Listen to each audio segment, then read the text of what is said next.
Welcome to Arts for the Health of It, a podcast where you will discover creative ways to improve your health and well-being.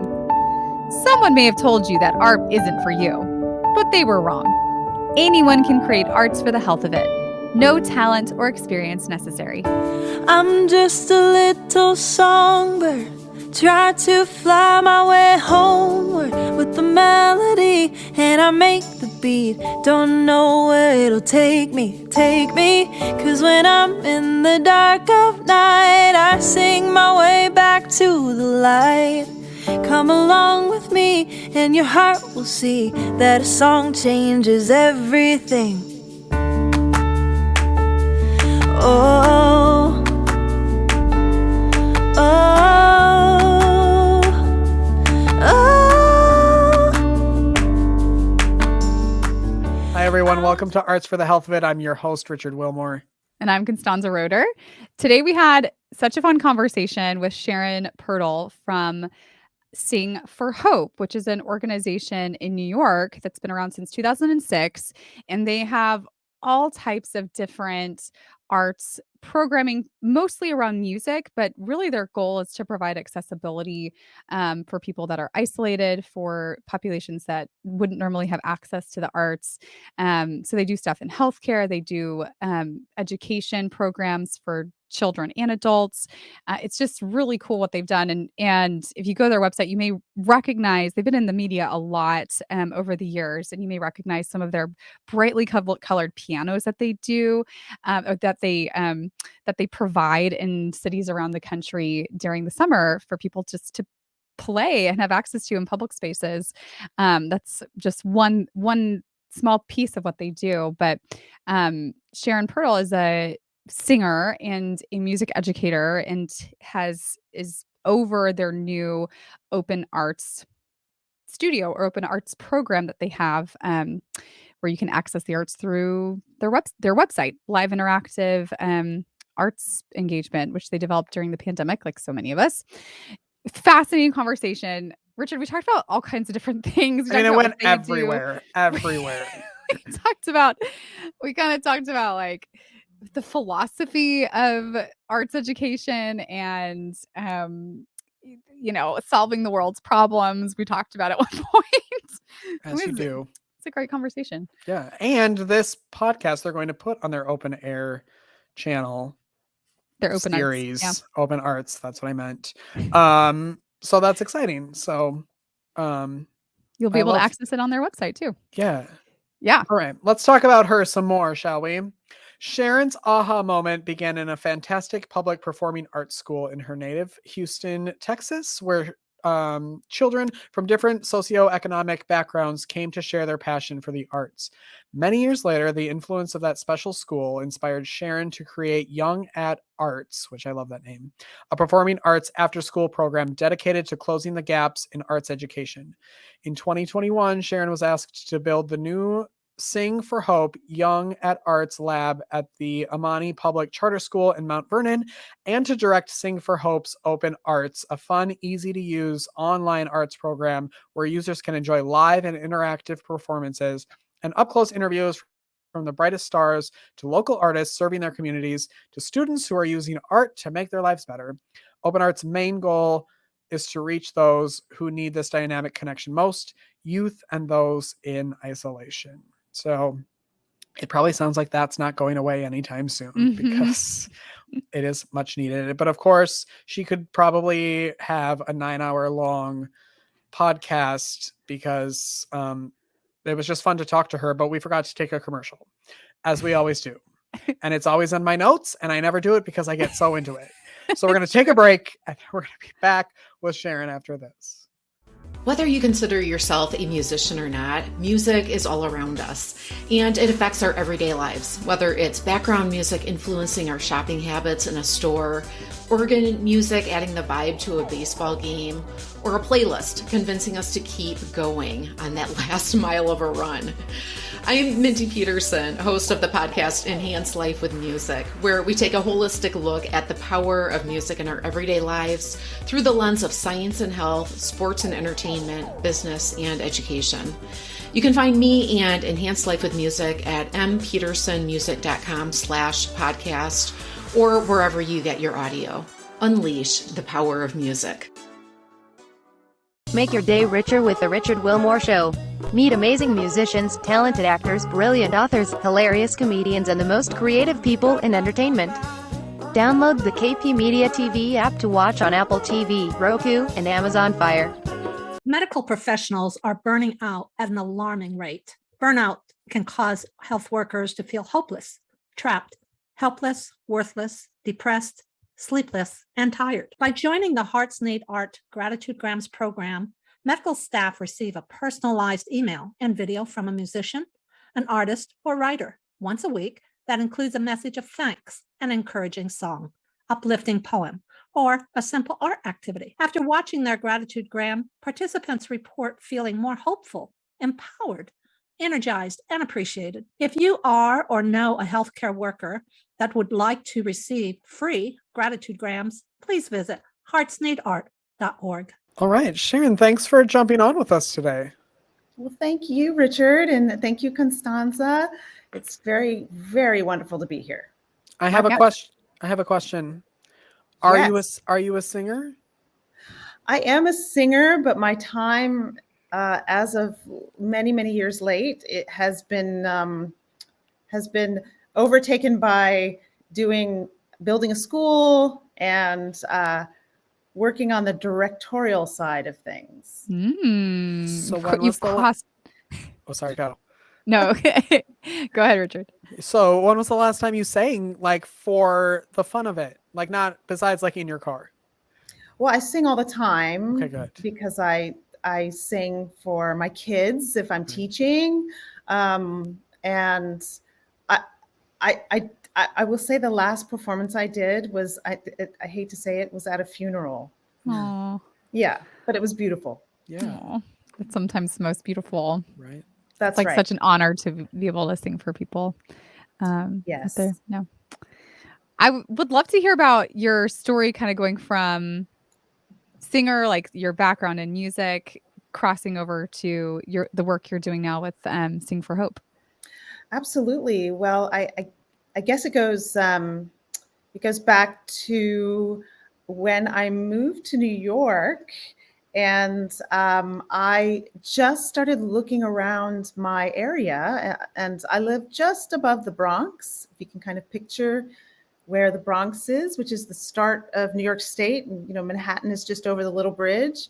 I noticed that there were not a lot of arts programs for young people,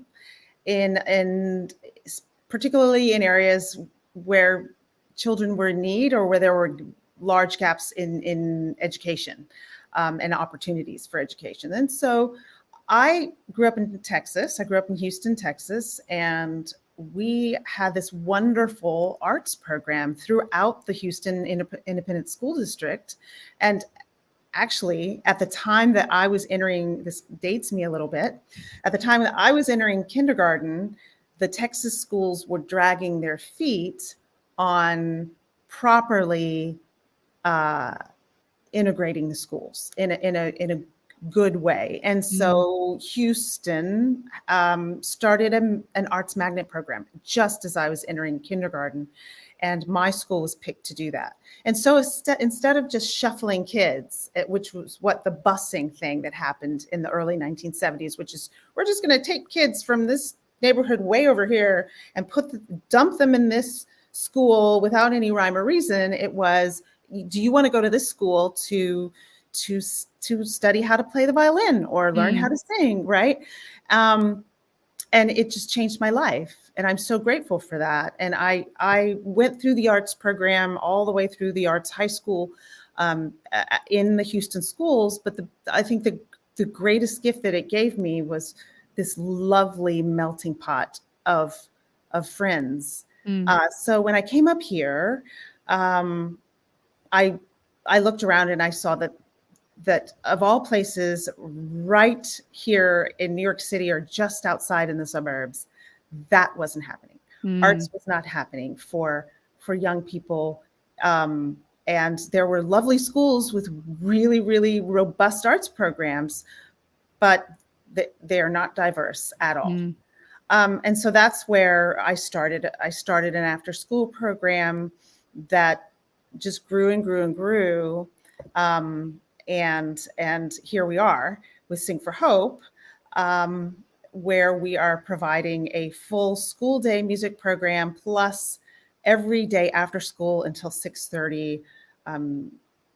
The children can basically name it and study whatever they want. They want to play the saxophone, we have a saxophone there for them. They want to learn how to play the drums, we do that. We do dance, we do voice, everything you could imagine. And I'm so thrilled to do it every single day. So that's basically how it happened, is just like looking around the neighborhood and saying, what's wrong here? This is not right. And not only that, we're right outside the greatest city of the arts in the world with lots of people who could teach and impart great wisdom on the arts. And so many children are not getting it. So Why do you think the arts are so important for children? Why do you think arts education specifically is important, that accessibility? Well, just that little question. It's the great equalizer. It's a language all of its own, and it doesn't judge. And so suddenly you are in a choir, in a play, in a whatever you're doing, and you are called to express yourself, and you are calling these children to express themselves. And so therefore you're providing a safe space, right? You're providing a place where they feel it's okay to express themselves. Well, suddenly it doesn't matter the color of your skin. It doesn't matter how much money you have, or if you have, with kids, if you have the perfect iPhone or the perfect pair of jeans or whatever it is that day, that's popular, it doesn't matter. What matters is the art, and that you're able to express yourselves. And I've seen time and time again how it's a healer. It heals because it uplifts these children to A, be leaders themselves, B, go out into the world and be vulnerable, be open to others that are different from themselves, which to me would solve all the world's problems. If every child had art and in a safe space, then we wouldn't have people judging others the way, and causing such chaos in our world. Amen. Preach it, girl. Yes. While you were talking about if you want a saxophone, you can get a saxophone, is an interest in the arts like a prerequisite to getting in? What's the type of person who's finding you? Does that make sense? Is that the right question? Yes. Do you have to apply and be I want to learn this, or I have an interest in this? Or is it you're here, but also we have this available to you? Well, that's a really good question. We have two campuses. One campus is an after-school program where you apply and you can, you may receive a scholarship. We never turn a child away. So we have to do lots of fundraising, but yes, so a child can apply and come. Our other campus, which is located in downtown Mount Vernon, and in the area of Mount Vernon, which is Westchester County and the Bronx, it's just right there on the border, is in conjunction with a charter school. It's called the Amani Public Charter School, and we occupy the third floor. And the children there are receiving our arts programs throughout their school day, but they can also sign up to do the after school. And the way I've always run my arts programs is if a child shows interest and commitment, then we invest in them. Because it may be that they're maybe they're not a soloist or, the best of the best singer or saxophone player or dancer, but they find their way. And I've seen that over and over again, how they find their way. They may drift over to the soundboard or the lighting designer when we're doing a show, and all of a sudden they become interested in that, or it helps them with their public speaking, and they end up going into a field. Well, we all need that, right? But they end up going into a field that I have a lovely student who I'm so proud of her, in law school. She found her, she's in law school. Well, wonderful. She came up through our program, and I know she's using those skills. So that's why we're not a program that says, oh, we're only going to take the Broadway babies or the Broadway star types. That's not our goal. Our goal is to create citizens of the world. It's an artist, really. So. I feel like that's the podcast. Goodbye. That was so sweet. Like, we're just here. It's a simple task. We're creating citizens of the world. No big deal. Good citizens. Aww. How many students do you have? We touch about 500 students a year through our programs. Yeah. That's a handful. That's a yeah, exactly. But I'm always saying I would hope to do more, Right. That's the fundraising piece, right? That's the fundraising piece. So if you're in the New York area, go find Sing for Hope. Exactly. So you have initiatives. I know part of y'all's mission is to provide arts accessibility to people who otherwise won't be able to access them. And that includes people in healthcare spaces. And I know pre-pandemic, you guys were doing quite a bit in different healthcare spaces. But I know the pandemic has affected all of that. And you have some new initiatives now. So I'd love for you to talk a little bit about those. Absolutely. So Sing for Hope has always had, as part of their mission, the reaching out to those in isolation and those in need, and obviously those in need in a healthcare setting. They would go into hospital rooms, and you would find a violinist or a flautist or someone reading poetry.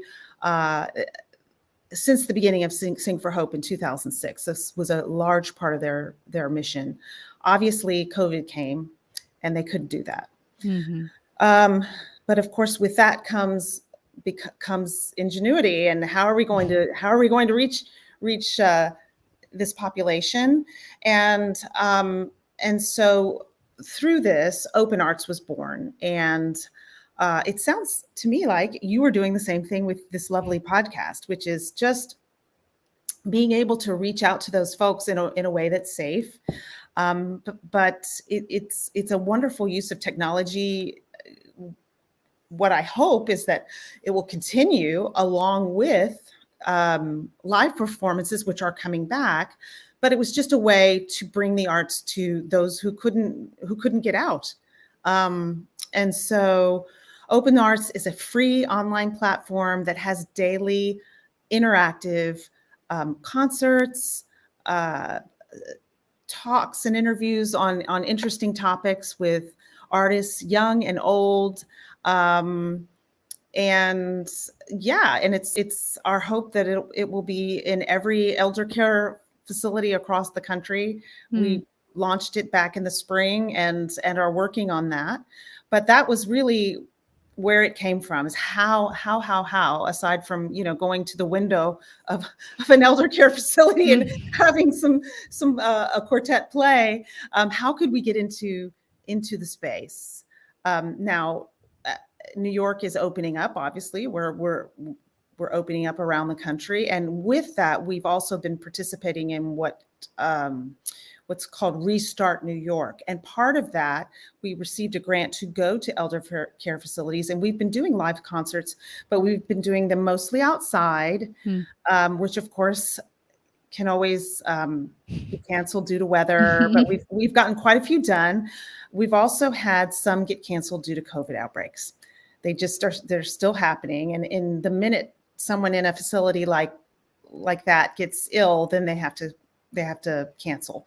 But this is a great backup. And I think it's also a great thing to just have, period, because I know that it's that folks in those places need interaction. And this is there for them on a daily basis. The other thing that Sing for Hope has done is that they provided music during at these mass vaccination sites in New York City. So they were at the Javits Center. It's a large convention center in the middle of Manhattan. And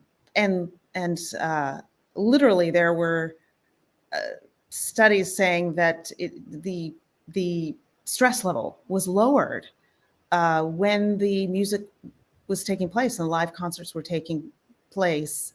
The studies coming out right now with music and memory and music and movement and how both of these things can prolong life in ways that we didn't know before is, first of all, I bet we all could have said, we all in this podcast could say, like, of course. Duh. But now that it's out there, it's just so thrilling to see that science is turning to these studies and seeing that, yes, indeed, it does improve mental health. It does improve blood pressure, so physical and mental things. It's amazing. I've always taken my kids to elder care facilities to sing live when we were able to do that.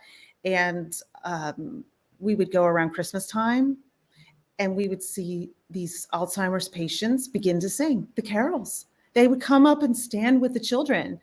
It's fascinating. Every word singing loud and clear, how that's the last thing to go when you're experiencing memory loss, So. Very cool. Thanks for that breakdown. This might be too big of a question. I don't know. But what do you think it would take, or what do you think it will take for it to be commonplace? Well, I will tell you that Sing for Hope is currently working with the United Nations to establish that the arts being accessible to every human being be a sustainable development goal. And so I would certainly say that that's a good start. But gee, Richard, he put you on the spot there. Sorry, solve the world's you were problems. just talking, and I was like, "This sounds like I wanna come to the school. I want to be a student of this school. Like, I want everyone to be able to do it." I think obviously we all do, but I think that's such a, I don't know. That's the question that popped in my head, and I was like, "That's a big question." But well, Sing for Hope does these beautiful painted pianos. Have you heard about the painted pianos? And so they come out every June, and they're like flowers. They pop up throughout the city, and they've been doing this for years. They've just expanded to California, to the West Coast, and our hope is to get them in Texas and to get them all over the world. But the idea of that is that if you're walking down the street and you see this beautiful piano that's been painted by an artist, it should be there for you to enjoy. And that you should be, if you feel like sitting down and plunking out a tune, or taking your child and plopping them on the piano bench and singing a tune, we should be doing that in our everyday lives. And so I think that piano initiative is a real it's a real symbol of art should just be all around us, and we should be taking advantage of it as human beings, because it's what sustains us, even if we don't know that it does. That's good. So that answer your question, Richard? I think so. Yeah. I think I'm happy with that answer. Oh, good. I was just reading an article. This has nothing to do with anything. I'll probably edit this out. But there are murals, like San Antonio's now like creating a lot of murals around town, and there's a whole initiative that like we shouldn't have the murals, and that they're being just like they're tarnishing the history of the buildings that they're being put on, and that we need to slow them down and not have so many murals. And I was like, oh, someone doesn't get it. Yeah, like I don't get what that means. Like they're beautiful murals. Like what is it doing? Yes. Hmm. That is curious. You might be able to actually speak to that because I think it brings up an interesting question, this tension between history and tradition in the arts and progress and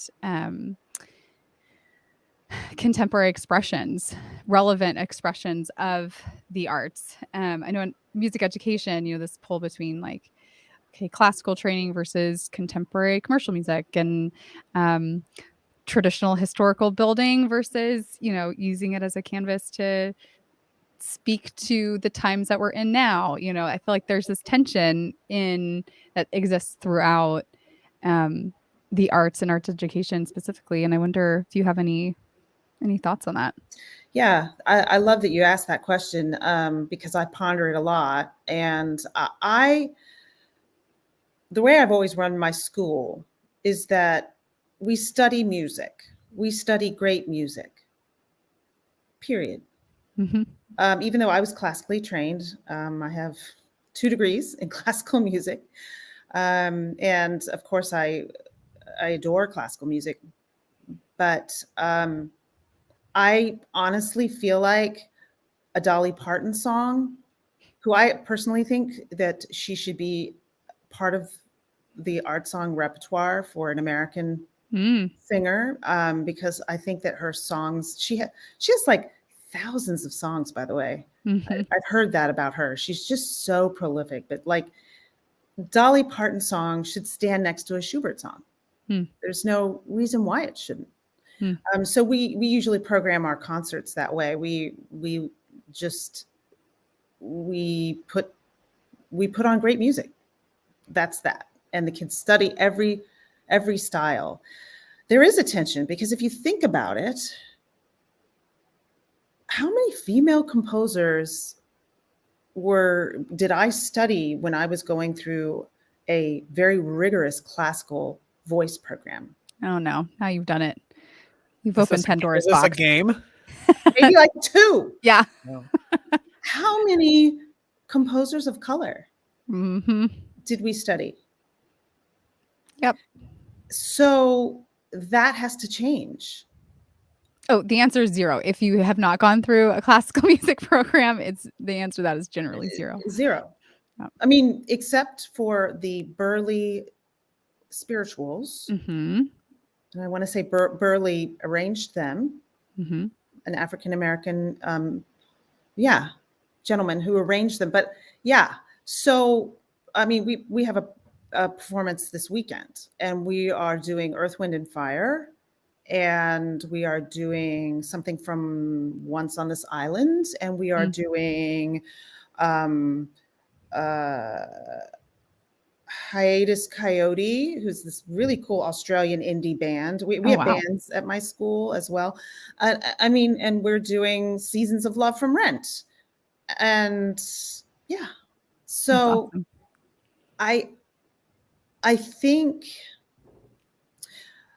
I think sometimes it's easy for my little school to do this, but I think it's much harder for the institutions that are, I think they're going through a real sense of looking in the mirror and saying, ooh, what do we do? Metropolitan Opera, Juilliard School. I mean, I'm sure it must be tough because that rigid conservative education is what has been championed for years. Yep. So. I thought you might have some thoughts on that. I do. Yes. So Good answers. we have to just keep exposing. I even hate to say the word classical music because it's like, what does that mean? I know. Classical period of Right? music was like yeah. It's a period of what It's a period. people consider as classical music, but Yes. classical music is anyway. Yep. It's not even a very good specific term, descriptive term.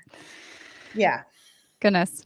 And I think it goes to like this idea that's part of the core values of Sing for Hope, of kind of this democratization of music, of Yeah. hey, we really need accessibility, and we need the goal isn't to create some sort of esoteric thing that lives up to a rigid prescriptive structure of what good music is, quote unquote, or what good art is, quote unquote, but that just that expressive tool that we have in the arts is an essential part of the human experience. Right. And we need to kind of reclaim it from some of the rigid structures that we've had in arts education for so long.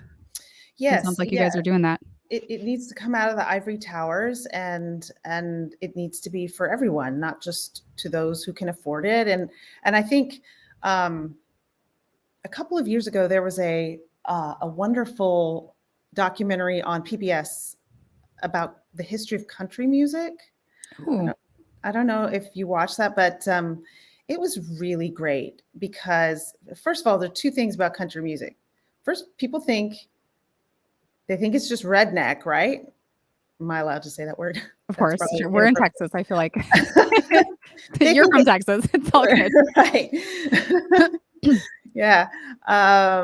They think they just have these preconceived notions about it, when in actuality, country music is the fabric of a good deal of what our country is, and the fact it points out that most country music, if not all, stems from people of color and their music. And so it traced this, but I think it also just, when I was going through vocal training, if I said, I think I want to learn to sing a country song, I would get laughed out of the vocal studio. What are you talking about? Get out of here.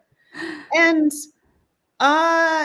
hello, that it should have been, well, this is your heritage. This is great. I hope you listen to Loretta Lynn. I hope you listen to Dolly Parton. I hope you listen to Linda Ronstadt, one of the greatest singers of all time, no matter what she sang. Yeah. But instead it was, oh, no. That's trash, right? Yeah. So there's a good example right there. I watched that documentary. I just thought it was so well done, and just, yeah. I've already found it and pulled it up, and I can't wait to watch it. Yeah, it's really good. Really good. What's it called? It looks, if this is the right one, let's see. Country Music, a film by Ken Burns, PBS. Yeah, it's Ken Burns. Of course, it's Ken Burns. Yeah, and I think it's like 8 parts. It's pretty long. Yeah, it looks like there's several parts to it. And he probably put a book out about it. And yes. Because, What ages do you work with? We work with, I would say, starting at about 8 years old, all the way through adults. Oh, wow. Okay, so you do adult education as well. We do. And, I have to say, we turned to more of that during the pandemic. The people had nothing to do.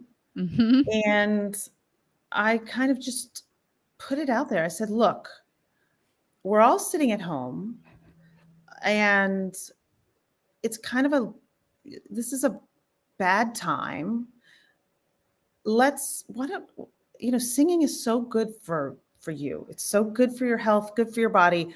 Let's try it. I just put it out there, and it was a really cool thing. Hmm. because a lot of adults, a lot of parents signed up, and we did a group voice class once a week. We did it online, and then we did a safe concert at the end.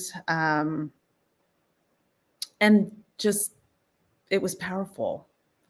So many people were pent up, I think, and they had no idea that if they sang one, and practiced and did this thing once a week, how it was gonna affect them. And there were a lot of tears throughout. People would just start singing and then cry, and I was like, wow, we're so pent up, and singing is releasing all of this in such a beautiful way. It reminds me, I used to teach voice lessons in a couple of the high schools in town. And I remember when I moved to a new district, I had to like go to this orientation with the district, main guy, and he gave us this lecture and all this. And he he was like, and you cannot talk about feelings in music lessons. They try to tell you about their lives, you got to redirect it back to the music. They should not be crying in your voice in your music studio, blah blah blah blah blah. And I'm like, okay, you teach brass instruments, so maybe you don't know that you can't sing. You can't study voice without crying. That is part of the process. Yeah, without emotion. Oh my Right. goodness. Oh my goodness. I My- just laughed and I was like, okay. I love My that you s- both had the same reaction when she said it. You both went like this. Like, you both did the same exact thing when Stanzi said that. That's funny. That is absurd. I Like- agree. My students call my studio the therapy. Like, I have a couch, and it's like, because how many tears have been shed? Was he maybe trying to say, like, don't? I mean, there's always. I mean, I think the You thing know. was like like he doesn't want us to cross the line and try to like be therapists and give advice. Like totally get that. Totally get that. You need to have Absolutely. good discernment. Yeah. But you can still be like a human being and hold space for No. the hard moments of another human being that's sharing them with you. You don't have to have a degree for that. That's just you Oh my were born, goodness. so you are qualified to do that. Oh So yeah. I mean, I've had students be locked because I've taught this. My school's been open for 16 years, and some students I've had since they were like 4, because we used to have a pre-K program, but Wow. we don't currently. But like, I've had a student that was locked for most of high school. She was going through things and rebelling and all of this, and she was just locked. She was locked vocally. She was locked in her body. She was locked. Sometimes she would shed tears, but she would never express to me why. She would just, it was a tough go. She's a senior this year, and she came in at the end of the summer, completely lost it, found her voice, Hmm. and is now completely unlocked. Hmm. But I mean, that took like from, I don't know, sixth grade, 7th grade to 12th grade. And prior to that, she was totally unlocked, as little children are. Yeah. Something had happened. I don't even know. But Yeah. I mean, Oh yeah. I think it's Sharon, I feel like we could just like we could talk about this for all. I see all the time too. I think people don't realize how intertwined their voices are with their emotions and their mental, spiritual well-being, like where they are. I mean, but it makes sense. Our voices are designed to express emotion. And when that's locked, like you said, when we have to feel like we have to repress something, we repress our voices in the literal and the figurative sense. And to unlock, it generally takes both. And there's this coupling that really beautiful. I totally agree. Like just beautiful release that can happen on a emotional and spiritual level when the voice unlocks, when the spirit unlocks. And anyway, it just kind of happens together so often. well, yeah, that's so true. And to just talking about like arts and health, I had another student, as a parent, who wanted to study, and she told me that as a child, her parents were members of a cult, Hmm. a religion, but it was a cult. Hmm. And part of that was being isolated in wherever they were in a compound, not being educated. Hmm. She didn't go to school.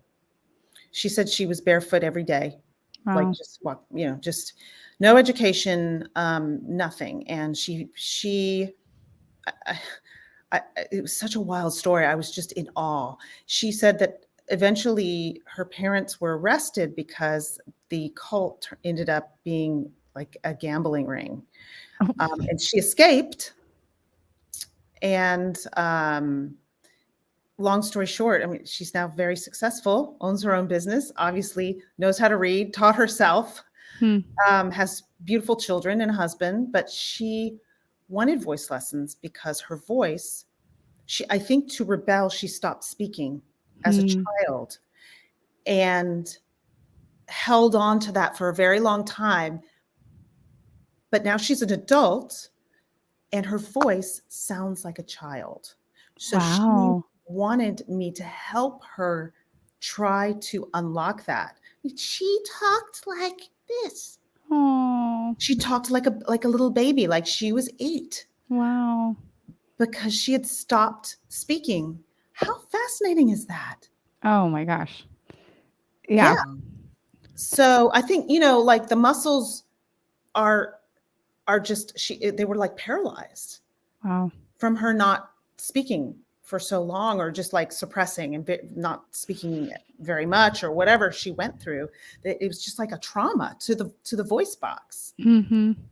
Wow. So, anyway. So obviously singing is important to our health. So is there anything that you would recommend for our listeners that they can try if maybe they don't have a singing background? Are there any exercises or activities that you might recommend? Absolutely. Well, first of all, I think singing, if you can, so many people are told they can't sing, right? Mm-hmm. Which is sad, because we should all sing. We should all be able to sing, and it's okay if it's not perfect.